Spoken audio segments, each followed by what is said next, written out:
Maradona, paro cardíaco. Llevó a cabo intento de suicidio.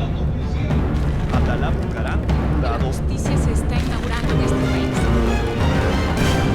Voces e Imágenes 2020. 2020, un año que quedará marcado en la historia de la humanidad.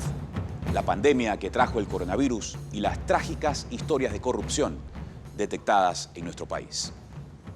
Al final, por la esperanza que trae la vacuna y los logros de nuestros deportistas.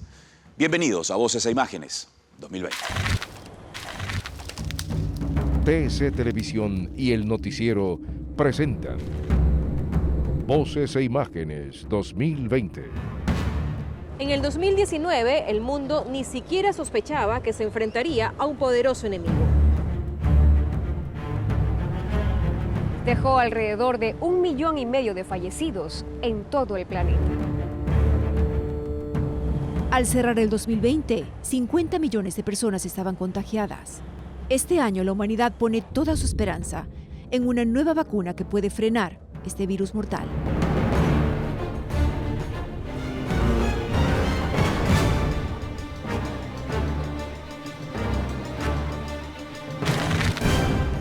Mientras se discutía si el virus surgió en un mercado de animales o en un laboratorio de China, el mundo desconocía el poder del enemigo al que le haría frente meses después, el COVID-19. Wuhan fue el epicentro del nuevo coronavirus que puso a prueba la capacidad sanitaria de esa nación asiática. En solo 10 días se construyó un hospital para atender a los miles de enfermos. Al cerrar el 2020, China contabilizaba más de 80.000 contagiados. Tailandia, Corea del Sur y Taiwán también registraron los primeros casos en enero. En América, Estados Unidos fue el primer país afectado. Francia, Italia y España fueron los más golpeados en Europa. Muchos extranjeros volvieron a sus países huyendo del virus en China, sin conocer que eran portadores asintomáticos, y así propagaron la enfermedad. Brasil, Perú, México, Argentina y el mundo entero, a excepción de Alaska, quedaron bajo el dominio de este enemigo mortal. Ahora que el coronavirus se ha extendido a muchos países, la amenaza de una pandemia se volvió muy real.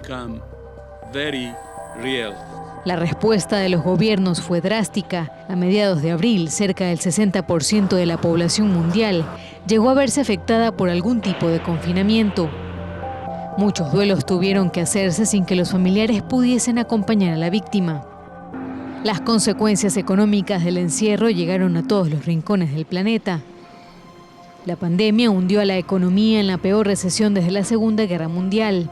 Por primera vez desde 1870, casi todos los países del mundo experimentaron una disminución del Producto Per Cápita. La suspensión de las actividades provocó la pérdida de 195 millones de puestos de trabajo a tiempo completo. El desempleo se hizo sentir con mayor fuerza en Latinoamérica. El sector aéreo se desplomó al igual que la industria del turismo, debido al cierre de fronteras y restricciones de movilidad decretadas en todo el mundo para frenar el avance del virus. La pandemia obligó a las líneas de cruceros a suspender indefinidamente sus viajes. 6 meses después se flexibilizaron progresivamente las medidas, dando un cierto respiro a la economía mundial. Empresarios y clientes mostraban su alegría por la reapertura de tiendas, restaurantes e incluso playas. En los aeropuertos los pasajeros debían pasar por un control de temperatura, así como 14 días de cuarentena, con el fin de evitar un rebrote del virus, en un momento en que la pandemia parecía remitir y la población disfrutaba de un confinamiento más relajado. Pero aquello duró poco. A principios del mes de octubre el virus empezó a tomar fuerza y con ello se impusieron nuevas restricciones para frenar la segunda oleada del COVID. El cierre de cines, teatros, comercios y restaurantes causó malestar a los miles de europeos y mientras esto ocurría en las calles, en los laboratorios se seguía debatiendo la efectividad de las vacunas anti-COVID.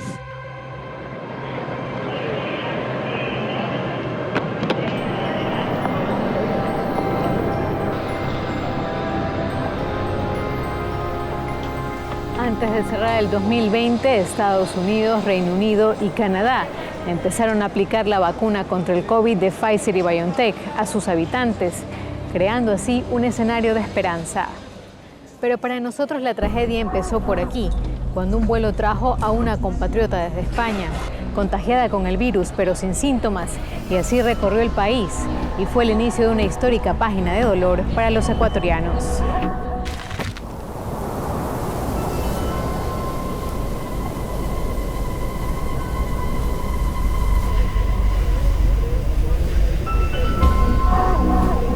Fue un sábado 29 de febrero de 2020 cuando se confirmó el primer caso de COVID-19 en el país. Desde ese día se desataron las dudas, las preocupaciones y el descontrol. Insumos como el alcohol, las mascarillas y las medicinas se agotaron en cuestión de minutos. El Ecuador y la pandemia, un escenario que nos puso a prueba.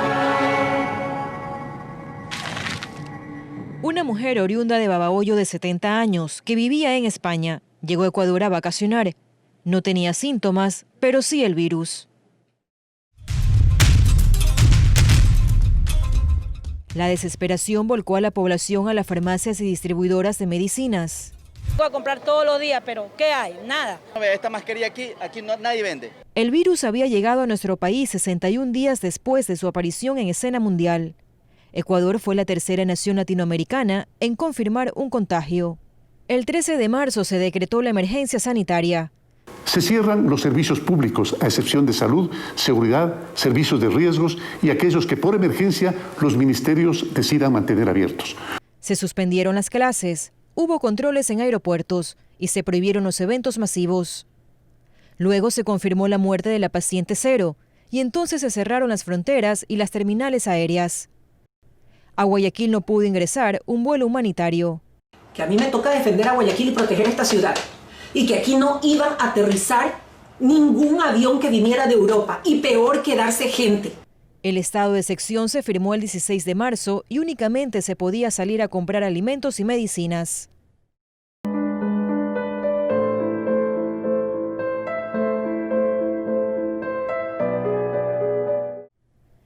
El toque de queda obligó al teletrabajo y a la emisión de salvoconductos para circulación vehicular. En medio de esta crisis renunció la ministra Catalina Andramuño y fue reemplazada por Juan Carlos Ceballos.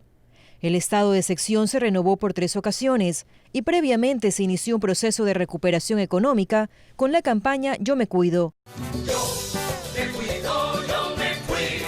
Al cerrar el 2020, los casos confirmados superan los 200.000 y el número de fallecidos los 13.000, mientras que las cifras del registro civil reportaron 40.353 defunciones. Y la semaforización contribuyó al restablecimiento de las actividades productivas.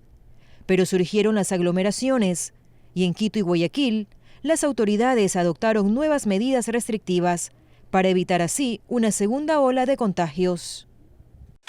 El coronavirus colapsó los sistemas sanitarios, de emergencia, hasta los funerarios. La falta de un entierro digno dejó ver muchos cadáveres en las calles. Eran tiempos en los que Guayaquil vivía su propio apocalipsis. El coronavirus golpeó fuerte y sus efectos en la ciudad eran como los de una guerra, solo que el enemigo era invisible. La perla del Pacífico perdió su brillo entre marzo y abril del 2020. La ciudad se volvió oscura porque la muerte a todos les susurraba al oído. A muchas personas el virus se los llevaba en sus casas y frente a la impotencia de sus familiares. ¡Ya tiene 2 días, me miedo, por favor! ¡Ayuda! Y en esta difícil situación, los cadáveres fueron sacados a las veredas. Que no hay ambulancias disponibles en todo Guayaquil para que puedan retirar el cuerpo de aquí. En cambio, otros en las calles, buscando medicamentos, perdían la vida. Lleve la mascarilla, lleve la mascarilla. Oh. Si no traigo el oxígeno, no me lo atienden. Con el pasar de los días en los hospitales de la ciudad, el caos reinaba. Los muertos por COVID-19 eran cada vez más y la cuenta la íbamos perdiendo. Por ratos, la fe también se desvanecía. ¡Ahorita acaba de morir mi esposo! ¡Necesitamos la ayuda internacional! Tantos fallecidos había que las casas de salud colapsaron. Se tuvo que instalar contenedores para usarlos como si fueran morgues. El contagio fue masivo. Hasta la alcaldesa de Guayaquil, Cintia Viteri, se enfermó. Me informaron que he sido contagiada de coronavirus. Tengan la certeza de que seguiré al mando de esta ciudad y protegiendo a todos los guayaquileños en un momento tan difícil como este.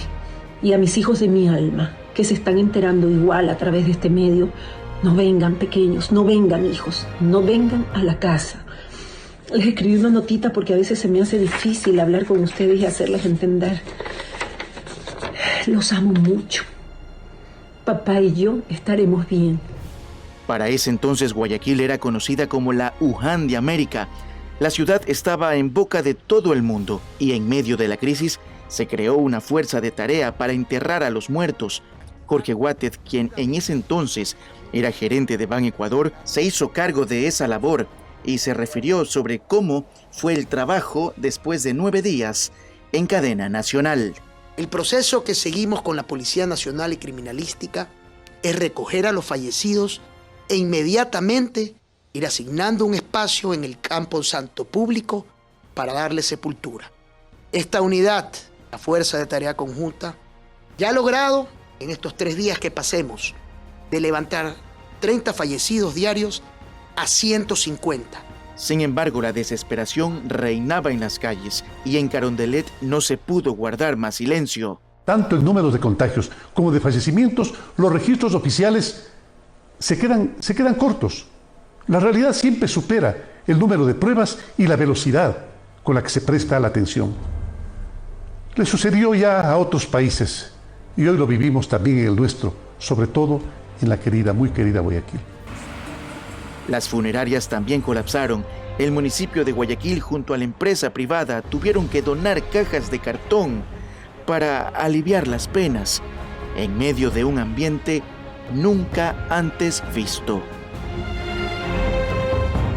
En los camposantos se enterraron miles de cuerpos sin el acompañamiento de sus familiares, sin tener ese último adiós y con una pena que continúa para decenas de personas que no saben dónde ir a llorar a sus muertos, o peor aún, hay otros que no saben a quién enterraron.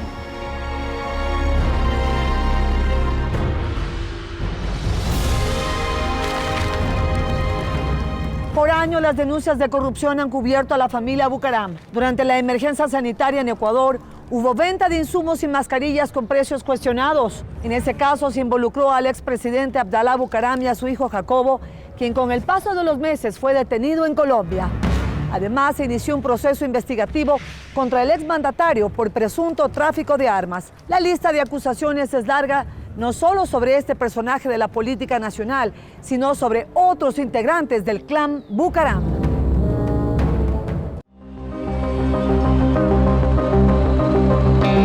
Voy a darle la mano al presidente Moreno y a algunos enemigos políticos míos, aunque se me lleven las huellas digitales. En el 2020, finales de febrero, la pandemia tocó al Ecuador. Hubo una enorme demanda de medicamentos y esto destapó una olla de escándalos de sobreprecios. El negociado se hizo en hospitales del IES. Sorprendió el 3 de junio la incursión a la vivienda del líder del PRE en Guayaquil. Agentes policiales y fiscales encontraron un arma de fuego con municiones, objetos arqueológicos y cajas con mascarillas, pruebas COVID-19 e insumos médicos. Aquí se iniciaron los procesos judiciales contra el expresidente de la República. ¡Viva la patria! El 7 de junio, una avioneta se estrelló en Tumbes, Perú. En el interior viajaba Daniel Salcedo Bonilla y 4 personas más. Salcedo era buscado por las autoridades judiciales, investigado por la Fiscalía por el delito de peculado en la adquisición de insumos médicos para hospitales del Seguro Social. Organismos de control detectaron perjuicios por más de $30 millones y los sobreprecios en medicamentos superaron el 1000%. Mantenía amistad con Dalo Bucaram y algunos de sus hermanos. La Fiscalía apuntó las indagaciones hacia empresarios, funcionarios públicos, allegados a la familia Bucaram en una presunta red de corrupción. El 12 de agosto la residencia del dirigente roldosista fue nuevamente allanada. Días antes, un israelita fue asesinado en la penitenciaría del Litoral. Y con otro similar en mayo, habrían negociado insumos médicos con Jacobo Bucaram Puley. El panorama se complicó cuando aparecieron conversaciones telefónicas entre Abdalá y uno de los israelitas. Ya hablamos de la palabra y yo mantengo mi palabra que yo en el tribunal te saco. Jacobo Bucaram Puley fue detenido en Colombia y extraditado a Quito, donde guarda prisión. El expresidente enfrenta 4 procesos judiciales: delincuencia organizada, tráfico de armas, tráfico ilícito de bienes de patrimonio cultural, defraudación tributaria.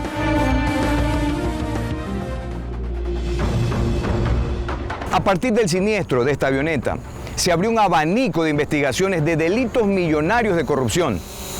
El exmandatario insiste en su inocencia, al igual que miembros de la familia Bucaram Puley. En manos de la justicia está el veredicto final.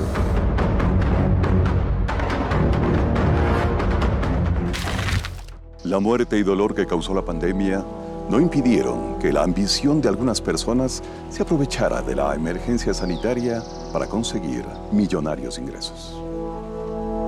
Mientras las autoridades informaban sobre los fallecidos en el COVID-19, crecía paralelamente un sucio negocio en base a la venta de mascarillas, insumos médicos y fundas para cadáveres. Todo esto dentro de algunos centros médicos que finalmente se convirtieron en los hospitales de la corrupción.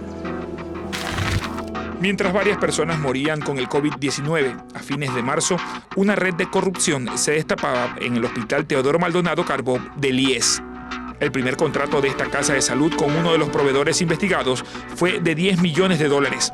Una mascarilla N95 costaba $12, mientras en el mercado local solo 3. En el Hospital de Los Ceibos también se firmó un contrato de adquisición de 4.000 bolsas para cadáveres, cada una con un valor de $148, pero en el mercado valía $12. También hubo contratos con sobreprecio en los hospitales del Guasmo, Guayaquil, el de Infectología y el de Monte Sinaí. En todos, la Fiscalía realizó allanamientos. El peor mal de este país, por donde usted vea, yo no tengo un hospital, uno de los 134 hospitales que yo pudiera decir que durante la pandemia se manejaron adecuadamente. Que yo no he visto que haya sobreprecios, que yo no he visto que hubo un exceso de uso de ínfimas cuantías o que se usó el presupuesto de manera adecuada. En total, 33 centros de salud son investigados en el país, 9 en Guayas, 8 en Los Ríos, 8 en Pichincha, 2 en El Oro, y en Azuay, Bolívar, Cañar, Orellana, Tungurahua y Zamora, 1. Se trata de establecer si hubo peculado, tráfico de influencias, delincuencia organizada y asociación ilícita. El doctor Luis Jairal Zunino, quien fue director del Teodoro Maldonado Carbó, permanece con arresto domiciliario. También otros exfuncionarios de esa casa de salud están procesados. Fueron implicados los hermanos Abdalá y Michelle Bucaram Puley y Gabriela Pazmiño, actualmente prófugos. En el 2020 quedó al descubierto una red de corrupción detrás de la fallida construcción del Hospital de Pedernales. 2 exasambleístas, Daniel Mendoza, actualmente detenido, y Eliseo Azuero, prófugo, fueron involucrados junto a otros funcionarios en lo que fue el secreto sucio de Pedernales.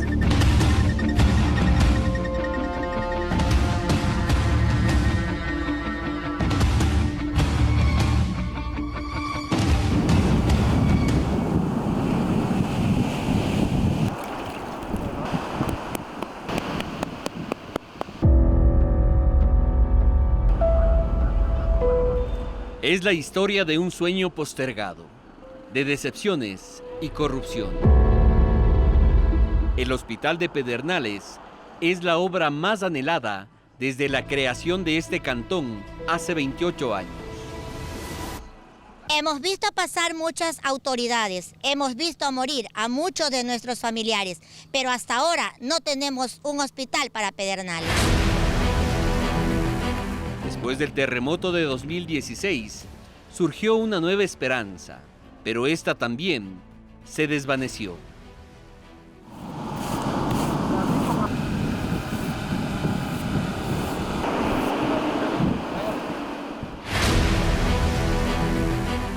El intento de construcción de este centro hospitalario puso al descubierto una red de corrupción liderada por los asambleístas Daniel Mendoza y Eliseo Azuero, en colaboración con otros funcionarios del Estado que entregaron un anticipo de $8 millones, dinero que desapareció.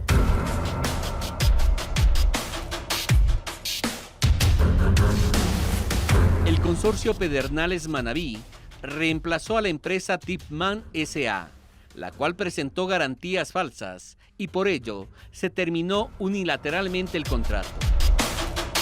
Pero todo estaba arreglado para que los funcionarios del Servicio de Contratación de Obras favorecieran a la nueva empresa.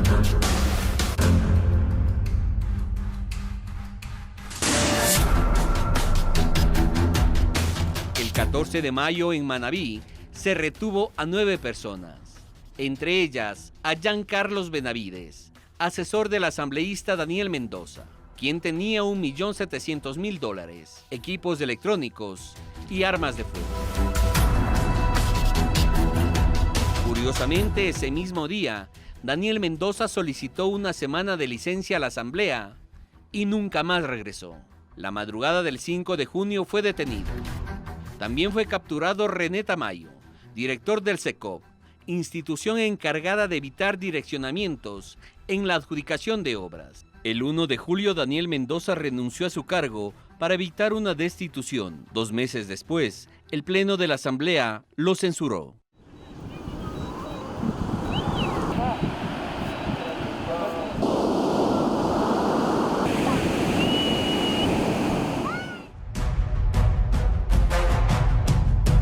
Ocho de los 15 procesados en este caso fueron condenados como autores del delito de delincuencia organizada. Cada miembro de esta organización cumplía un rol específico. Daniel Mendoza, el asambleísta líder de la estructura, condenado a 4 años y 2 meses de prisión. René Tamayo, el directivo de contrataciones. Giancarlos Benavides, el asesor. Franklin Calderón, el contratista. José Vélez, el accionista del consorcio. Jorge Jalil, ex subdirector del SECOP, y el ex asambleísta Eliseo Azuero, están prófugos.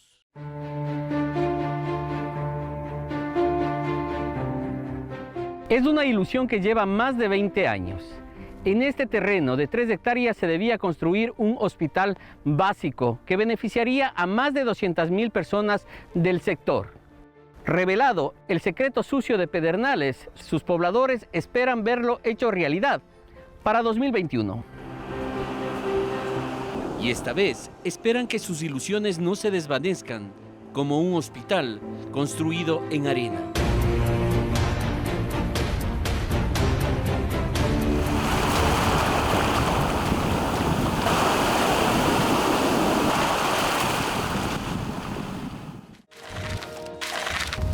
Los prófugos de la revolución. El expresidente Rafael Correa se convirtió en el protagonista de una red de corrupción que llevó a los tribunales a varios exfuncionarios de su gobierno. En el caso Sobornos hubo una sentencia histórica. Por primera vez, un exmandatario fue señalado como responsable del delito de cohecho junto a varios de sus colaboradores. La justicia aún está tras los pasos de los prófugos de la revolución.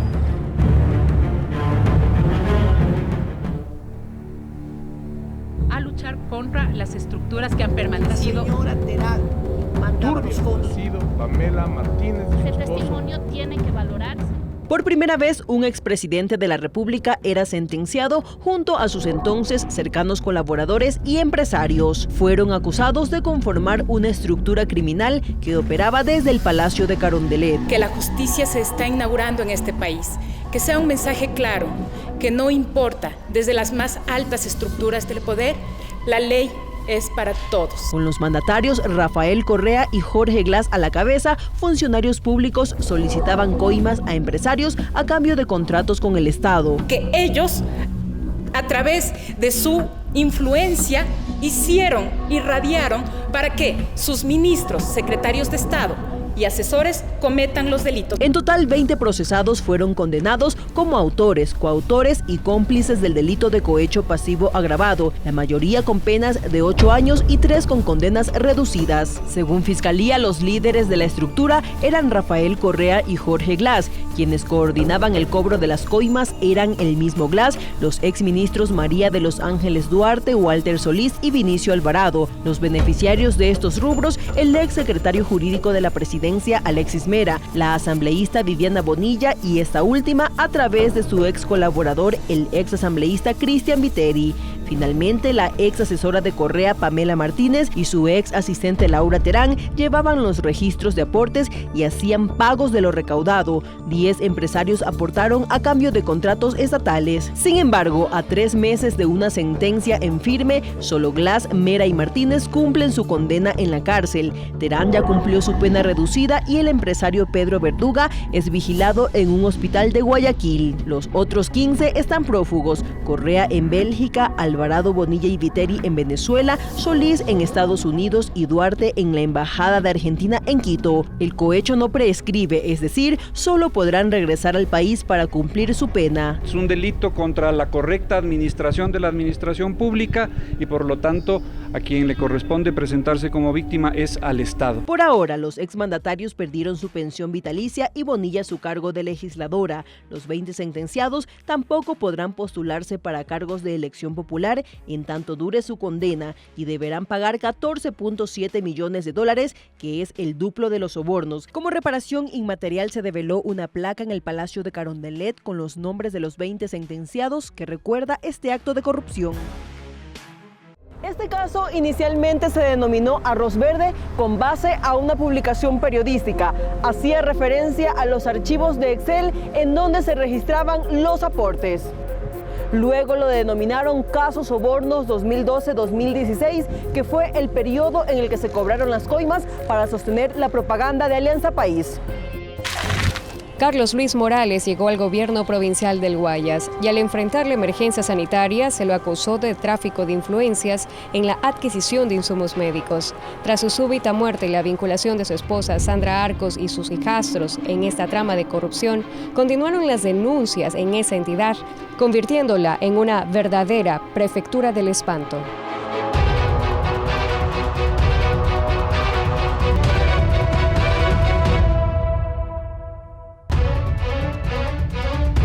En mayo de 2019, Morales se posesionó con el apoyo de alcaldes y representantes del sector civil en retribución al apoyo político recibido. Trabajaremos bajo el modelo de gestión impulsado por el abogado Jaime Nebot. Morales terminó el contrato del dragado del río Guayas con la Armada del Ecuador. Lo hizo por mutuo acuerdo. La Armada devolvió el dinero al Ministerio de Finanzas, pero este no lo hizo el gobierno del Guayas.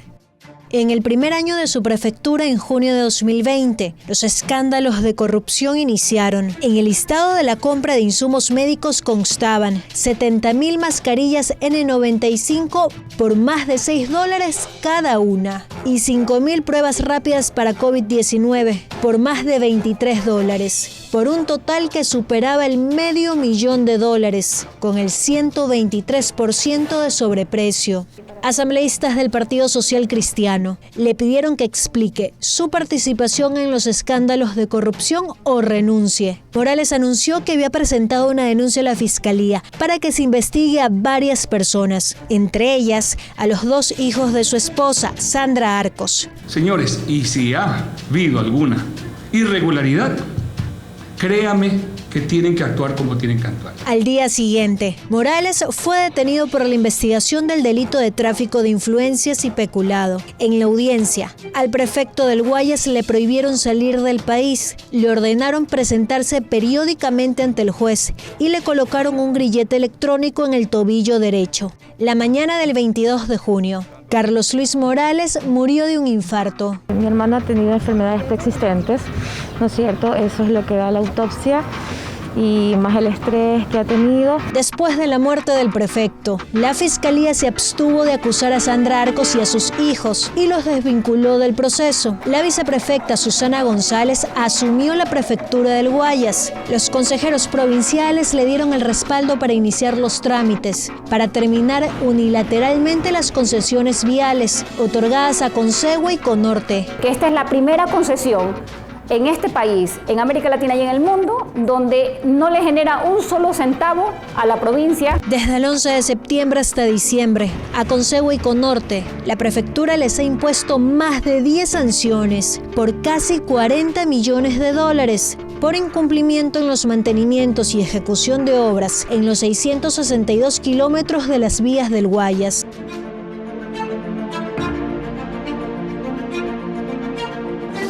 En el corazón del centro de Guayaquil hay un despacho clave para la política. En los últimos 20 años, Nicolás Lapenti, Jimmy Jairala y Carlos Luis Morales firmaron contratos por 100 millones de dólares. La tarea pendiente, destapar y sancionar todas las irregularidades que se concretaron desde este escritorio.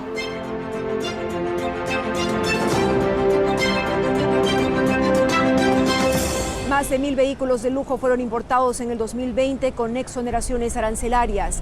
Los compradores fueron políticos, futbolistas y otros personajes que usaron carné de discapacidad. Se hizo un festín con este documento que con tanto esfuerzo intentan conseguir quienes sí lo necesitan, pero que aún siguen esperando.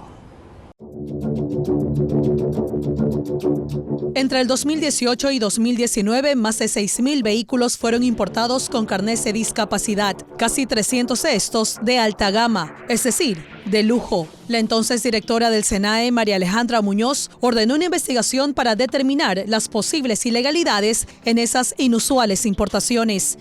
Y llegó la sorpresa, 113 vehículos retenidos. Entre esos, este Toyota Sequoia, valorado en Estados Unidos en $60.000, pero que aquí en Ecuador sobrepasa los 110.000. Su dueño, Daniel Salcedo Bonilla, preso actualmente en la cárcel 4 de Quito por estar involucrado en casos de corrupción en los hospitales del IES por la venta irregular de insumos y medicamentos durante la pandemia. El carné que tenía certificaba 41% de discapacidad auditiva para la obtención de beneficios arancelarios, un carnet que por cierto obtuvo en pocas horas en contubernio con funcionarios corruptos del Ministerio de Salud Pública. Pero él no fue el único. Andrés Cedeño Carreño, amigo de Daniel Salcedo, también estaba a la espera de poder retirar de las bodegas del puerto marítimo un Chevrolet Camaro 2019, valorado en más de $60.000 en territorio ecuatoriano. Y así la lista es larga. Saltaron nombres como Fabricio Villamar, asambleísta de Pichincha, Javier Vaca, esposo de la expresidenta de la Asamblea Elizabeth Cabezas, y Cristian Cruz, que dispone de un carnet que le valida el 81% de discapacidad visual y auditiva, que provocó su destitución. En el mismo saco cayeron en retahíla una serie de políticos, jueces, funcionarios y sus familiares. Los carnés fraudulentos han ocasionado pérdidas millonarias al Estado, en especial al IES, donde estalló otro escándalo, pues de 1.786 jubilaciones por discapacidad pasaron a 3.900 en el 2019 y hasta julio del 2020 llegaron a otorgarse más de 2.200 de estas jubilaciones. Solo durante la emergencia sanitaria se emitieron 2.920 carnés de discapacidad. La policía logró desarticular redes delictivas que ofrecían estos carnés por $3.000 cada uno. Hay 47 investigaciones abiertas que involucran a 291 personas. El 1 de julio de este año, el presidente Lenín Moreno anunció la suspensión de la exoneración arancelaria en la importación de vehículos, la incautación de automotores y una auditoría a los procesos de obtención de carnés. En paralelo, el Servicio de Rentas Internas remitió al Ministerio de Salud Pública un listado de 99.000 casos de contribuyentes con carnet de discapacidad que se acogieron en un año a alguno de los beneficios, como exoneración en el pago de impuestos y rebajas por servicios. Según las investigaciones, Daniel Salcedo compró un auto de lujo en Estados Unidos evadiendo impuestos, utilizando un carnet de discapacidad. Pero su trama fue descubierta y no lo logró. Sin embargo, otros sí lo hicieron, dando un mal uso a este documento, convirtiéndolo finalmente en un festín de la corrupción. La Asamblea Nacional cerró este 2020 con una imagen institucional afectada por los actos de corrupción. Debido a la crisis sanitaria, las sesiones fueron virtuales y se podría decir que la tarea de fiscalización se dio a media llave. Han sido 9 meses sin sesiones presenciales. Pero los recuerdos de los debates donde había autocrítica por falta de fiscalización están presentes. Señores asambleístas, consignen su voto, por favor. En enero, la Comisión de Fiscalización inauguró su trabajo, negando la posibilidad de que Diana Atamainte, presidenta del Consejo Nacional Electoral, vaya a juicio político. Pinucia Colamarco, quien en ese entonces era la asambleísta alterna de Daniel Mendoza, inclinó la balanza. Mi voto es en contra. Solo fue el inicio de una caída en picada de la imagen de la Asamblea Nacional, que tenía entre sus filas a asambleístas acusados de cobrar diezmos a sus colaboradores. Ya en 2018 Norma Vallejo fue destituida por eso. Este año los dardos apuntaron a las curules de Karina Arteaga, Juan Pablo Belín, Fernando Burbano, entre otros. Que habían denuncias de que habían legisladores de que contrataban en los puestos de asesores y secretarias a sus amantes. Sí, esta es la primera vez que se puso el cascabel al gato. Habían pasado 3 meses. La pandemia llegó y las sesiones se trasladaron a lo virtual. Si en persona fue difícil encontrar acuerdos para fiscalizar, el reto aún era mayor. En junio, otro escándalo llega a la Asamblea. Daniel Mendoza y Eliseo Azuero, miembros de la Comisión de Fiscalización, son vinculados con la investigación del contrato para la construcción del Hospital Básico de Pedernales. Mendoza es detenido. Azuero huye. Ambos renuncian.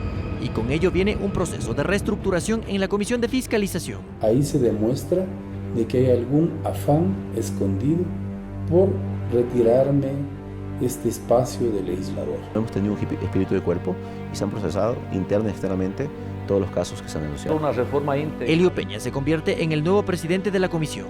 Se activan los juicios políticos y en menos de 2 semanas es censurado y destituido Cristian Cruz, hasta entonces presidente del Consejo de Participación Ciudadana. Lo acusaron de haber obtenido un carnet de discapacidad de forma irregular. Este Parlamento ha censurado a varios ministros, a un exfiscal, a un excontralor. Eso significa que sí ha habido fiscalización. Esta nueva polémica vincula a varios asambleístas que aparecen en los registros de quienes obtuvieron carnés de discapacidad. No es por ahí. Mauricio Villamar está en la lista. En 2019 obtuvo el carné por discapacidad auditiva y con ello compró una camioneta con exoneración.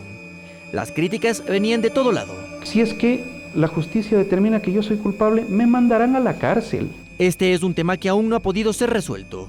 Hay un informe sobre los carnés de discapacidad que deberá ser analizado. Se recomienda que una comisión investigue el caso de Fabricio Villamar. El 2020 culmina con un parlamento que, según las encuestas, tiene entre el 2 y el 4% de aceptación. Una asamblea polarizada, cuestionada y con algunos de sus miembros que buscan la reelección. No es una posibilidad que esté entre mis prioridades, pero en política nunca se sabe. Esta es la curul que inicialmente ocupó el ex asambleísta Eliseo Azuero, ahora investigado por la justicia ecuatoriana por un supuesto caso de corrupción en el contrato que vincula la construcción del Hospital Básico de Pedernales. Su asambleísta alterna, Giovanna Guevara, no ha podido ocupar este espacio producto de la pandemia. Sin embargo, no es el único caso. Según el presidente de la Asamblea Nacional, al menos son 60 los expedientes judiciales que vinculan a parlamentarios. ¿Coincidencia o no? Saque usted su conclusión. Enseguida volvemos con Voces e Imágenes 2020. Un resumen de lo que fue un año preelectoral, crítico y cambiante a nivel político.